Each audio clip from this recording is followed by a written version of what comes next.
The snow fell relentlessly over the mountains of Colorado. The wind howled like a hungry wolf and the temperature dropped dangerously. Din Carter galloped along the icy trail toward his ranch, exhausted after 3 days of selling cattle in the neighboring town. His hands were numb, his face burned by the cold. All he wanted was to get home, light the fireplace, and sleep. But then he saw it. On the side of the path, almost invisible in the falling snow, were two figures huddled against a fallen tree. Din pulled sharply on the reins. His heart skipped a beat as he approached and saw it was a young woman holding a small child. Both were shivering violently, their lips blue. The boy looked up at Din with tear-filled eyes. "Mister," he whispered in a weak voice, "my mom and I are very cold." Those words pierced Din's chest like an ice arrow. Instantly his mind traveled back 20 years. He had been barely 8 years old when his mother fell ill during a brutal winter. There was no money for a doctor, no one to help them. Din remembered perfectly how his mother trembled under the thin blankets, how her lips turned pale, how she struggled for every breath. He lost her on a night like this, cold and merciless. "No," Din whispered to himself, "not again, never again." Without a second thought, he jumped off his horse. "Come on, we need to get out of here now," he said in a firm but kind voice. The woman looked at him with glassy eyes, barely conscious. Din wrapped the child in his own leather coat and carefully lifted the woman. She was light, too light. She was weak and hungry. With skill born from years of ranch work, Din mounted the woman and child onto his horse, holding them tightly as he walked alongside, guiding the animal. Every step was a battle against the wind and snow, but Din did not stop. The lights of his ranch finally shone in the distance like stars of hope. When they reached the ranch, Din acted quickly.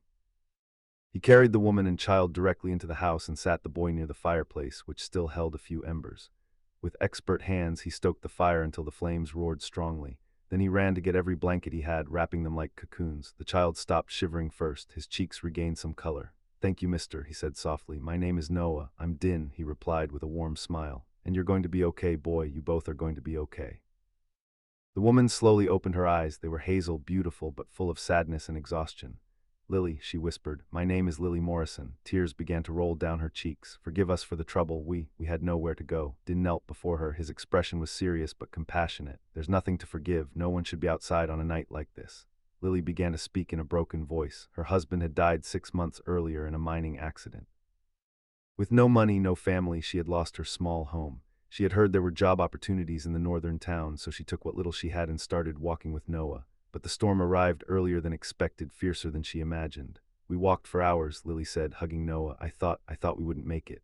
Din felt his throat tighten. He knew that fear. He knew that desperation. He remembered his own mother. He remembered how he begged the neighbors for help and they all closed their doors. He remembered the icy loneliness of being completely alone in the world. "Listen to me carefully, Lily," Din said firmly. "You're safe now. Tonight you'll sleep in warm beds. Tomorrow I'll make you the best breakfast you've ever tasted, and then, well, we'll see." Lily looked at him in disbelief. Why are you doing this for us? We're strangers." Din looked into the fire, his eyes reflecting the dancing flames. "Because once, a long time ago, I needed help too, and no one was there." His voice softened. "I'm not going to be that person. I'm not going to let anyone suffer when I can do something about it." That night, after settling Lily and Noah into the guest room, Din stayed awake watching the storm through the window. He didn't know what the future held, but he knew one thing for certain: his life had just changed forever. Outside, the snow kept falling, but inside, 3 lonely hearts had found the first glimmer of hope in a long time. Morning arrived with an unsettling silence. Din woke early as always, but something was different. The house no longer felt empty. He could hear Lily and Noah's soft breathing in the guest room. For a moment, he allowed himself to smile. It had been years since the ranch had held anything more than his own loneliness. He dressed quickly and went out to check on the animals. The storm had subsided, but it had left nearly a meter of snow piled up everywhere. Din walked toward the barn, his boots sinking deeply with each step. He opened the door and began his routine: feed the horses, check on the cows, make sure everything was in order. But as he worked, a thought began to trouble him. He stopped in front of the barn pantry and slowly opened it. His heart sank. The sacks of flour, beans, corn, everything was there, but it wasn't enough. Din had calculated his supplies to get through the winter alone. He had been careful, even stingy, because the money from selling cattle had to last until spring. Now, looking at the pantry with critical eyes, he did quick math in his head. For 3 people, the supplies wouldn't last 2 months, and they were just entering December. Winter in Colorado could easily stretch into March, even April. "My God," he muttered, running a hand through his hair. "What have I gotten myself into?" He returned to the house with a heavy heart. He found Lily already awake in the kitchen, trying to light the wood stove. Noah was still asleep, wrapped in blankets. "Good morning," Lily said with a shy smile. "I hope you don't mind. I wanted to make you breakfast as a thank you." Din forced a smile. "Don't worry about that." He sat down heavily in a chair, looking out the window at the endless white landscape. Lily watched him closely. She was a perceptive woman. "Something's wrong." Din hesitated. He didn't want to worry her, but he wasn't one to lie. He took a deep breath. Lily, I need to be honest with you. My supplies, I calculated everything to get through the winter alone. With 3 people, I don't have enough food. Lily's face paled. She brought a hand to her mouth. Oh God, I knew it. I knew we were a burden. Her eyes filled with tears. We have to leave immediately. As soon as Noah wakes up, we'll go. Go. Din stood up abruptly. Where? The storm could return any moment. The nearest town is 2 days' walk away. I can't stay here and let you starve because of us, Lily said, her voice breaking. I already lost my husband. I won't have a good man's death on my conscience. Din looked at her intently. He saw determination in her eyes, but also terror. She was willing to risk her life and her son's rather than be a burden. That reminded him of his own mother, always proud, always sacrificing. Listen to me, Din said firmly. You're not going anywhere. To find a solution. What solution? Lily asked desperately. There's no food. It's winter. We can't create supplies out of thin air. Din walked to the window, thinking hard. I have a neighbor, Mr. Peterson. His ranch is about 3 hours from here by horse. Maybe he can sell me some supplies. In the middle of winter, Lily shook her head. All ranchers guard their supplies jealously. No one sells anything this time of year. She was right, but Din couldn't sit idly by. I have to try.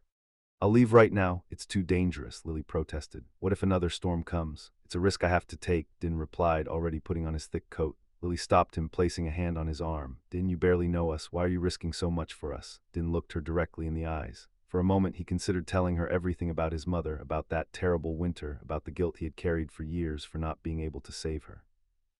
But instead, he simply said, because it's the right thing to do. He went out into the biting cold, saddled his strongest horse, and began the journey to Peterson's ranch. The sky was gray, threatening. Every kilometer he advanced, the wind blew harder. When he finally reached Peterson's ranch, he found the old farmer repairing a fence. Din Carter, Peterson shouted in surprise. What the hell are you doing here in this weather? Din explained the situation quickly, keeping details to a minimum. Peterson listened closely, but his expression grew increasingly serious. I'm sorry, son, he finally said, shaking his head. I calculated just enough for my family too, my wife, my 3 kids, my mother-in-law. We have 6 mouths to feed. I can't give you even a sack of flour. Din felt himself sinking. I'll pay double, triple. It's not a matter of money, Peterson replied with genuine sadness. It's a matter of survival. If I give you supplies, my own family could go hungry in February. Din visited 2 other ranches that afternoon. The responses were identical. Everyone was kind, everyone apologized, but no one could help. Winter was relentless, and every family had to look after their own first. When he returned to the ranch at dusk, he was defeated and frozen. Lily waited for him at the door with Noah by her side. The expression on Din's face told them everything. I'm sorry, Din murmured. No one can help us, Lily nodded slowly, biting her lip. Then surprisingly, she straightened her shoulders. Then we'll have to help ourselves. Din looked at her confused. What do you mean? Tomorrow, Lily said with determination in her eyes. We start working. If we're going to stay, we won't be a burden. We'll be part of the solution.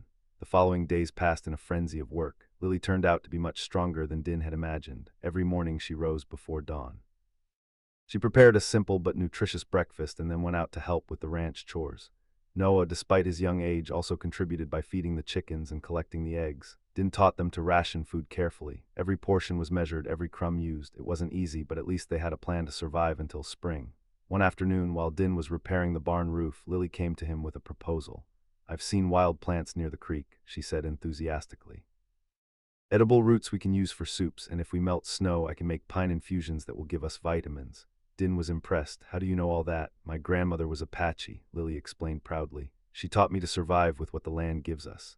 That night, Din decided to go to the neighboring town early in the morning to try to get temporary work that would allow him to buy more supplies. He explained the plan to Lily during dinner. I'll take 2 days to go and come back, he said. You'll be fine here. Lily nodded confidently. We've learned a lot these weeks. We can take care of the ranch. Din left at dawn the next day. Lily and Noah saw him off from the porch, watching him disappear into the snowy horizon. The first day passed without problems. Lily took care of the animals, gathered firewood, prepared the meals. Noah played near the house, building figures in the snow. Everything was quiet, too quiet. The second night changed everything. Lily had just put Noah to bed when she heard a sound that froze her blood, a long, mournful howl coming from the forest, then another and another. She ran to the window and her heart stopped for a moment. In the light of the full moon, she could see shadows moving among the trees, large, hungry shadows, wolves. Winter had been brutal for every creature, not just humans. The wolves, desperate for food, had come down from the mountains and were now surrounding the barn where the horses and cows were. Lily heard the horses whinny in terror. The sound of hooves pounding against the barn doors echoed in the night. The wolves were approaching. Their eyes glowed like embers in the darkness. Mom, Noah screamed, waking up to the noise. What's happening? Stay here, Lily ordered in a firm voice. Lock the door, don't come out for anything. But Mom, obey me, Noah. Lily had never used that tone with her son, but there was no time for explanations.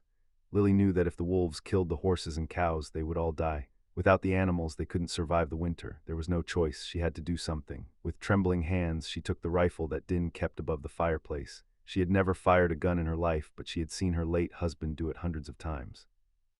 She checked that it was loaded, took a deep breath, and stepped out into the biting cold of the night.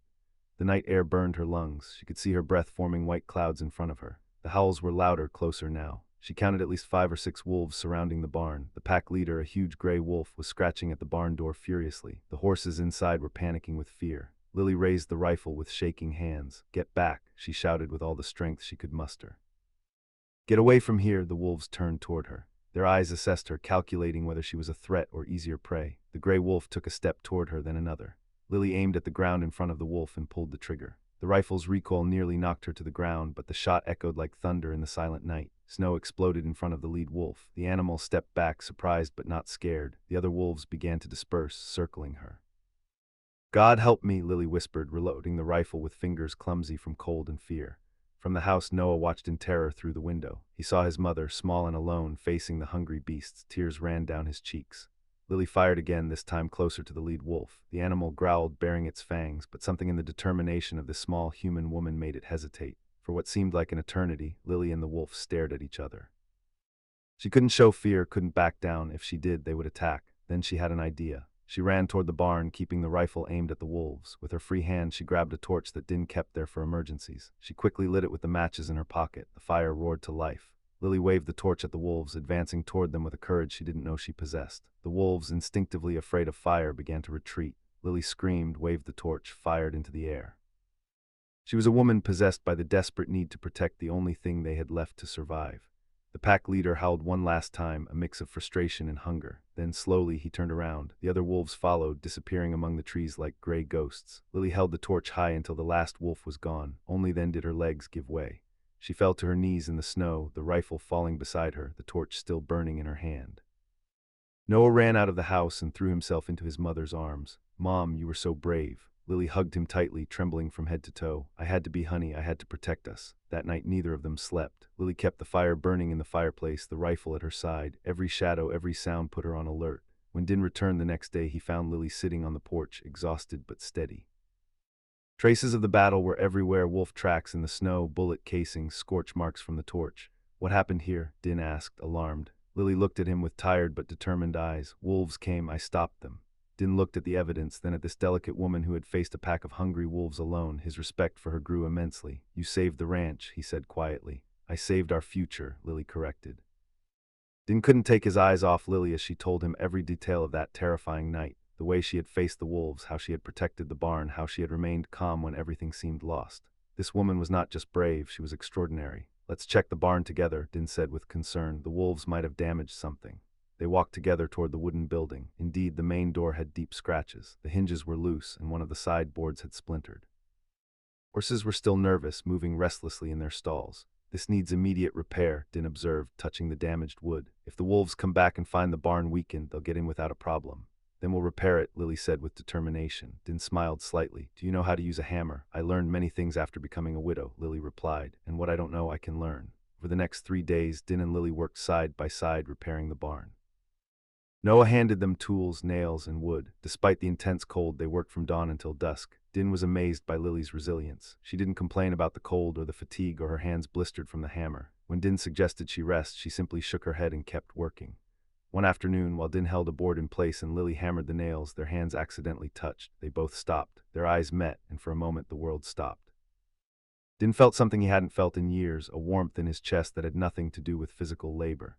Lily quickly looked down, her cheeks flushed, though Din couldn't tell if it was from the cold or something else. "Sorry," Lily murmured, continuing her work. That night after dinner, Noah fell asleep early, exhausted from the day's activities. Din and Lily sat in front of the fireplace, each silent with their own thoughts. "Din," Lily finally said, "there's something I need to tell you." He looked at her, noting the seriousness in her voice. "When my husband died," Lily continued, looking at the flames, "I thought my life was over. I thought I would never feel hope again, never feel." She paused, searching for the right words. "Never feel like I could trust anyone again." Din remained silent, giving her space to continue. "But you," Lily looked directly at him. "You saved us without asking for anything in return. You gave us shelter when you could have left us to die in the snow. You shared your food when you barely had enough for yourself, and never, not once, did you make us feel like a burden." Lily, Din began, but she raised a hand. Let me finish, please. She took a deep breath. Noah admires you so much. He talks about you constantly, how you taught him to take care of the horses, how you showed him how to track animals in the snow, how you tell him stories by the fire.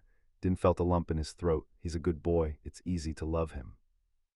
And Lily lowered her voice to almost a whisper. I have come to. She stopped as if the words were too big to say aloud. Din's heart beat strongly. He wanted to tell her that he felt the same, that he had come to admire her deeply, that seeing her play with Noah in the snow made him smile, that hearing her laughter filled the house with a warmth he had never known. But before he could speak, Lily continued. However, I know this is temporary. When spring comes, Noah and I have to continue on our way. We can't stay here forever, taking advantage of your kindness. And if I wanted you to stay, the words came out of Din before he could stop them. Lily looked at him in surprise. What? Din leaned forward, his eyes fixed on hers. Lily, this ranch has been empty for years, empty of laughter, empty of life, empty of family. He ran a hand through his hair, searching for the right words. When you arrived, something changed. The house feels like a home. Din, you can't be saying what I think you're saying, Lily whispered, her eyes wide. I'm not sure exactly what I'm saying, Din admitted with a nervous laugh. I just know that when I think about spring, when I imagine you leaving, I feel. He touched his chest. I feel an emptiness here. Lily was speechless. Tears began to form in her eyes. But I understand, Din continued quickly. I understand if you don't feel the same.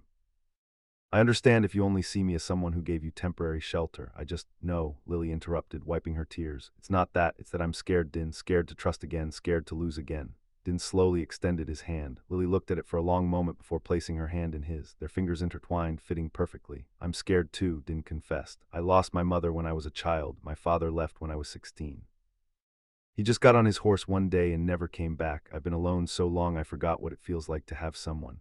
They looked into each other's eyes, two lonely souls who had found comfort in one another. Then maybe, Lily said softly, we could try to be less scared together. Din smiled, a genuine smile that lit up his whole face. I'd like that. They didn't kiss that night. There were no grand declarations of love.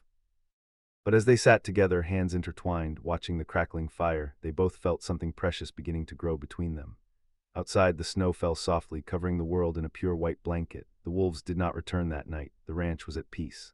And inside the small wooden house, three lonely hearts found the beginning of something beautiful, the possibility of a family, the promise of a shared future, and the courage to believe in love again. The days of February arrived with even more intense cold, but inside Din Carter's ranch, something warm and beautiful was blooming. The relationship between Din and Lily grew day by day, not in haste, but with the natural patience of two people who had suffered and finally found peace. One morning, Din woke with an idea that had been forming in his mind for weeks. He dressed quickly and went out to the barn before dawn. He worked silently for hours, building something special. When Lily and Noah woke up, Din had already prepared breakfast. Today is a special day, he announced with a mysterious smile. Why? Asked Noah curiously, his eyes shining with excitement. Because today we're going to plant our future, Din replied. He led them to the barn where he had built large, sturdy wooden boxes. These are planting beds, he explained. We'll fill them with soil I've been storing in the barn. We can start planting seeds in here, protected from the cold. When spring comes, we'll have vegetables ready to transplant. Lily's eyes lit up. That's brilliant. Carrots, lettuce, pumpkins, and tomatoes, Noah added excitedly. I love tomatoes. Over the following weeks, the three worked together, transforming a section of the barn into an indoor garden. Din built wooden shelves. Lily prepared the soil, mixing it with compost, and Noah planted the seeds carefully as if they were precious treasures. But the real change came one afternoon when Din found Noah crying behind the barn. What's wrong, boy? Din asked, kneeling beside the child. Noah looked at him with tear-filled eyes. I miss my dad, he sobbed. I know he's not coming back, I know he's in heaven, but I miss him so much. Din's heart broke. He put his arm around Noah's small shoulders. It's okay to miss him. It will always be okay. Your dad was an important man in your life, and no one will ever replace him. Really?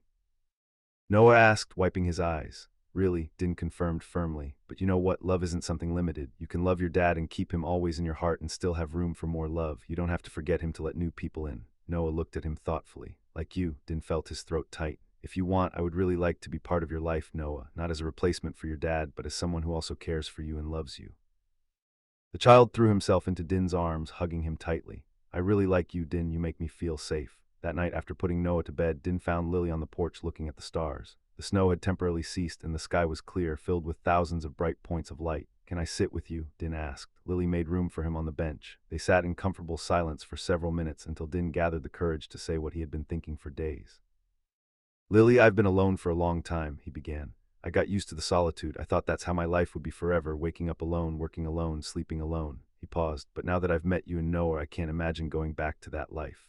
Lily turned to look at him, her heart beating fast. I know it's only been a few months, Din continued. I know it might be too soon, but I also know what I feel. He took Lily's hands in his. I love you, Lily Morrison. I love your strength, your courage, your laugh. I love how you take care of Noah, how you faced those wolves, how you turned this house into a home. Tears rolled down Lily's cheeks. And I love Noah as if he were my own son, Din added. When I see him play, when I hear his laugh, I feel a joy I never thought I'd feel again. Din, Lily whispered. Marry me, Din said, his voice trembling slightly. I don't have a fancy ring, I don't have riches to offer you, but I have this ranch.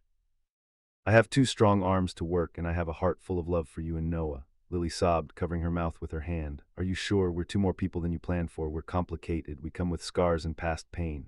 I have scars too, Din replied softly. We all do, but maybe our scars fit together like puzzle pieces. Lily looked into his eyes, those honest, kind eyes that had saved her on that snowy night. I love you too, Din Carter. I fell in love with you when I saw how you looked at Noah, when you shared your last loaf of bread with us, when you taught me to repair the barn. So, is that a yes? Din asked, barely daring to breathe. Yes, Lily said, laughing through her tears. Yes, yes, yes. Din took her in his arms and kissed her under the starry sky. It was a kiss full of promises, hope, and a shared future. The house door burst open. Noah ran out in his pajamas. Are you getting married? I heard everything. Are you really getting married? Din and Lily laughed, opening their arms. Noah jumped between them and the 3 hugged tightly. We're going to be a real family, Noah said with pure joy. We already are a real family, Din corrected, kissing the boy's head. We have been since that snowy night. A week later, in the small town, Din and Lily were married in a simple but beautiful ceremony. Noah stood by their side, proud and happy. The few neighbors who attended smiled, glad to see the solitary Din Carter finally find happiness. When spring arrived, the Carter ranch flourished. The garden they had planted in the winter produced abundant vegetables. They bought more cattle with the money they had saved. The house filled with life, laughter, and love. Din taught Noah everything he knew about the ranch. Lily became the heart of the home, cooking, healing, strengthening, and together they faced every challenge the ranch and life presented them. One summer afternoon, as the 3 worked in the garden, Noah looked at Din and said something that made time stand still. Din, I know you'll never be my dad. My dad is in heaven. He paused. But you are my family, and I love you. Din felt tears in his eyes. And I love you too, boy, more than words can say. Lily looked at them both, her heart so full she thought it might burst. That night the 3 sat on the porch as they did every evening. The sun was setting, painting the sky orange and pink. The mountains looked majestic in the distance. Remember that snowy night? Lily asked softly.